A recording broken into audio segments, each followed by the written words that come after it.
Bonjour à tous, c'est parti, ça démarre. Alors, je suis David et je serai votre conférencier aujourd'hui et je suis très content de partager ces quelques moments avec vous pour moi-même et pour vous tous. Alors, lors de cette conférence, je vais être assisté justement par mon ami Daniel et il sera là pour nous aider à gérer les chats, hein, parce que je crois qu'on va atteindre des records de connexion sur la conférence et je ne pourrai pas gérer à la fois la conférence, à la fois les chats.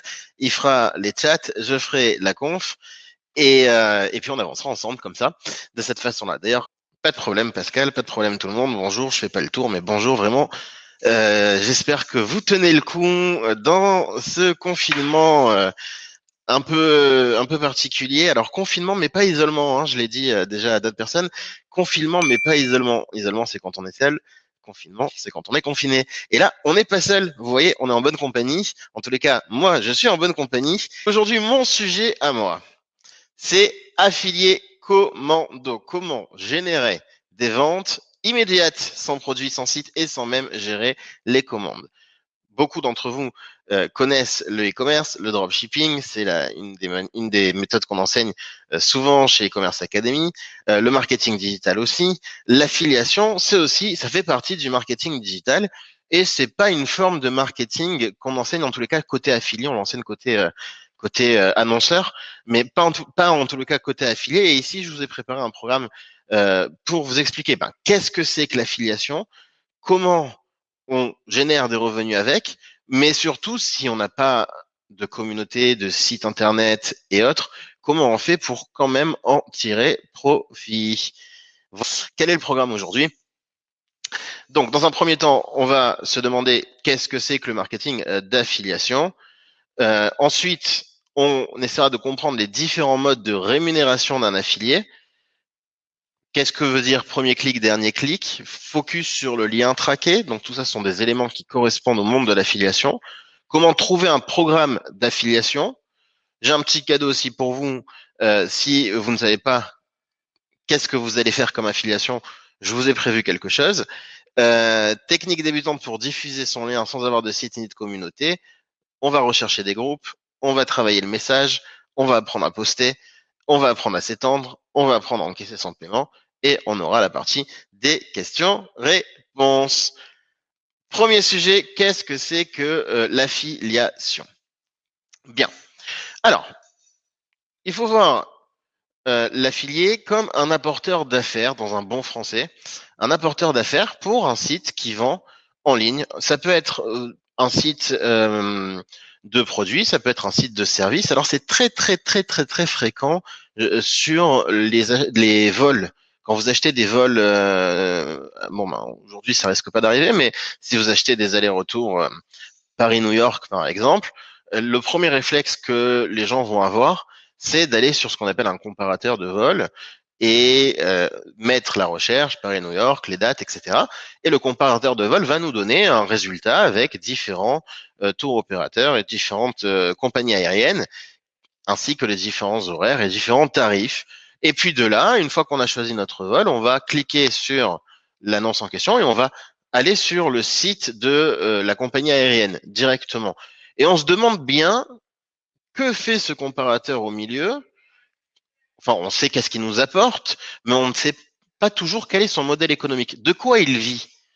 De quoi vit ce comparateur? Eh bien, ce comparateur va toucher un pourcentage à chaque fois qu'il va envoyer un client à une compagnie aérienne. C'est ce qu'on appelle un affilié. On est vraiment sur le cas typique d'affiliation. Il va affilier donc un client à la compagnie aérienne. Donc, techniquement, ça se passe comment? Dans un premier temps, l'affilié déploie une publicité sur son site pour le compte du marchand. Une publicité, dans le cas de notre comparateur, c'est la comparaison et c'est les annonces qui sont dans la comparaison. Mais ça peut être, si on travaille avec des produits, ça peut être donc un produit en particulier avec une pub sur le produit. Donc, on va puber la chose sur le site ou sur sa communauté. Certains affiliés travaillent sur des communautés et d'autres ne travaillent ni sur un site ni sur une communauté. C'est ce qu'on va apprendre à faire aujourd'hui. Le client voit la publicité, clique sur le lien de la publicité, et est renvoyé sur le site marchand et le lien est traqué. Donc on va voir ça tout à l'heure, ça veut dire que l'on sait que le client est venu à partir du site affilié en question ou du lien affilié en question plus précisément. Une fois que le client est arrivé sur le site du marchand, il passe commande ou pas, hein, évidemment. Il passe commande et s'il passe commande, le réseau enregistre l'achat ainsi que les détails de la transaction. L'achat est confirmé par le marchand. La transaction est créditée pour l'affilié référent, c'est-à-dire que l'affilié sait qu'il a eu une vente et il touche sa commission. Et la boucle est bouclée. On peut continuer à travailler. OK? Donc ça, c'est un petit peu à quoi correspond l'affiliation. Donc c'est assez génial pour tout le monde, pour tous les partis, parce que d'un côté, on a des sites marchands qui vont avoir des dépenses en marketing contrôlées, puisqu'ils ne vont payer uniquement s'il y a une vente, enfin pas uniquement, mais dans la plupart des cas, s'il y a une vente, ce qui fait qu'ils n'avancent pas d'argent, c'est bon aussi pour la trésorerie. Et d'un autre côté, on a un affilié qui, lui, ben, son métier, c'est pas de faire du e-commerce, c'est pas de vendre des services. Non, non, son métier, c'est de faire que du marketing et il le fait bien. Alors, et évidemment, il gagne de l'argent là-dessus. Il faut savoir, ça fait maintenant, je compte même plus les années dans lesquelles je travaille dans le monde du marketing digital. L'affiliation est un des domaines de prédilection depuis peut-être 10 ans sur différents secteurs, différentes industries. Aujourd'hui, je suis coach à l'e-commerce academy on travaille aussi en affiliation à l'e-commerce academy. On a aussi un certain nombre d'affiliés. Et pourquoi je vous raconte ça? Parce que il n'est pas rare, pour connaître bien les chiffres d'affaires de tous les endroits, toutes les industries dans lesquelles j'ai travaillé, dans différents secteurs, vraiment dans plein de secteurs différents, sur le web toujours et toujours dans la vente en ligne. Généralement, il y a toujours un ou plusieurs affiliés, et en général même beaucoup, d'affiliés qui gagnent plus d'argent que la boîte elle-même. C'est-à-dire en termes de marge bénéficiaire, si un affilié est bon, il peut normalement mieux gagner sa vie que le site marchand lui-même. C'est incroyable mais vrai. C'est un des secteurs les plus juteux du web. Et c'est pour ça d'ailleurs que j'ai voulu vous le présenter ici, parce que ça peut être le point de départ de quelque chose. Alors aujourd'hui, on va pas voir toutes les techniques d'affiliation possibles, hein. C'est très très vaste et ça demanderait énormément de temps de travail et de technique. Non, non, on va voir une ou deux techniques simples que tu peux mettre en application immédiatement et sans grande compétence, hein. C'est ça l'idée, c'est d'avoir une technique efficace, simple, qu'on peut travailler tout de suite. Donc, comment un affilié est rémunéré? C'est un peu technique, c'est peut-être pas la partie la plus essentielle, mais il faut quand même le comprendre parce que c'est un langage qui est très fréquent dans le monde de l'affiliation et quand on va négocier un deal, un accord d'affiliation avec un site marchand, il faut comprendre ce que ça implique chaque chose. Donc, je voulais passer sur cette partie un peu théorique avec vous. Le coût par acquisition, ce qu'on appelle plus généralement le CPA, coût par acquisition en français. En réalité, ça vient de l'anglais, mais pour le coup, on peut le traduire facilement. Coût par acquisition signifie qu'à chaque fois qu'un client va acheter sur le site marchand, notre affilié va toucher une commission fixe. Par exemple, 10 euros par client. OK? C'est ce qu'on appelle un CPA. C'est un mode de rémunération très fréquent sur Internet, réellement très fréquent. Il y en a un autre que je présenterai tout à l'heure qui est peut-être un peu plus fréquent, mais celui-ci est assez malin et puis assez honnête. Le client est rentré, l'affilié touche de l'argent. Une autre manière de générer donc de l'argent en étant affilié, c'est ce qu'on appelle le coût par lead. Le coût par lead, un lead en français, c'est un contact. Les sites vont travailler avec des contacts. Ça veut dire quoi? C'est-à-dire que l'affilié ne va non pas envoyer un client tout de suite, mais va d'abord créer un lien entre le prospect et le site marchand. Le prospect va laisser son adresse mail, par exemple, ce qu'on va appeler un lead. Et l'affilié va être rémunéré à chaque lead qu'il aura envoyé, quel que soit le résultat, si le lead a consommé au final ou pas. Ce qui est de moins en moins fréquent, ça se travaillait beaucoup sur certaines industries dans le passé. Aujourd'hui, c'est de moins en moins fréquent parce que quand le site marchand achète un lead, il ne sait pas s'il est de bonne qualité Il ne sait pas si l'affilié n'a pas envoyé des faux leads pour générer de l'argent, alors que ce n'est pas des vrais contacts, des vrais prospects potentiels. Et donc, du coup, il y a beaucoup de boîtes qui vont pas vouloir être d'accord de travailler au coût par lead. Par exemple, chez e-commerce Academy, on ne travaille pas au coût par lead, on refuse tous les deals en coût par lead, on travaille différemment. Et c'est le cas de énormément de sociétés. Pour ce qui est de l'affilié lui-même, ça dépend de s'il s'est généré beaucoup de leads de bonne ou de mauvaise qualité. S'il s'est généré beaucoup de leads de mauvaise qualité, ce sera peut-être plus intéressant pour lui de demander un coût par lead. Mais ce sera rare d'être accepté. Euh, Coût par 1000 impressions, ça aussi c'est de moins en moins fréquent. Et c'est pour ceux qui ont des sites qui vont vendre ce qu'on appelle une impression, ça veut dire le nombre de fois où on affiche la publicité de l'annonceur sur son site internet. Enfin, ça se vend par 1000 impressions, donc par 1000 fois qu'on affiche l'annonce de l'annonceur. Ça se fait, c'est bon à savoir, c'est pas super fréquent, mais ça existe. Et enfin, mon préféré, ce qu'on appelle le revenu partagé, ou on l'entendra aussi en anglais sous le nom de rev share. Rev share pour revenu partagé. Revenu partagé, c'est à mon sens le deal le plus équilibré, le plus honnête pour tous les parties.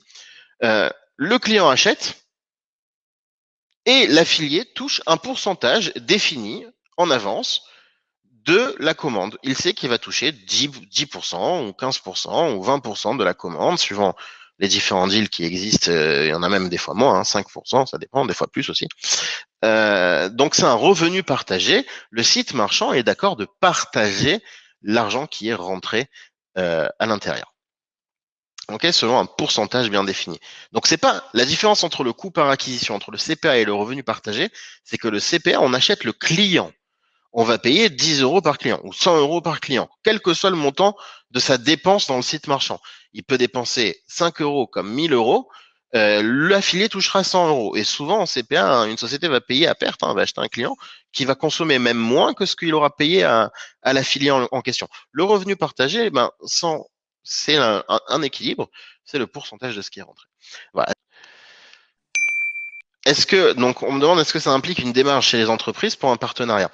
Alors souvent, les entreprises qui travaillent sur le monde de l'Internet vont avoir un pôle affiliation, donc vont avoir des personnes qui vont travailler en tant que ce qu'on appelle affiliate manager.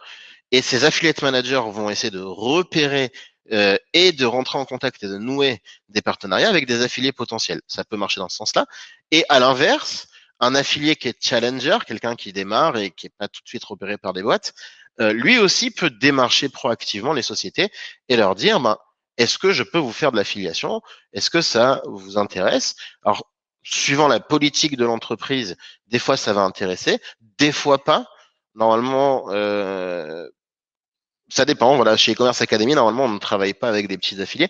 On va faire une petite exception aujourd'hui pour vous aider, mais de façon générale, normalement, on ne travaille qu'avec des affiliés qui ont une certaine renommée et sur lequel on a un certain contrôle de la renommée. On ne veut pas qu'on raconte n'importe quoi à notre sujet. Un affilié, c'est quand même quelqu'un qui parle de votre image.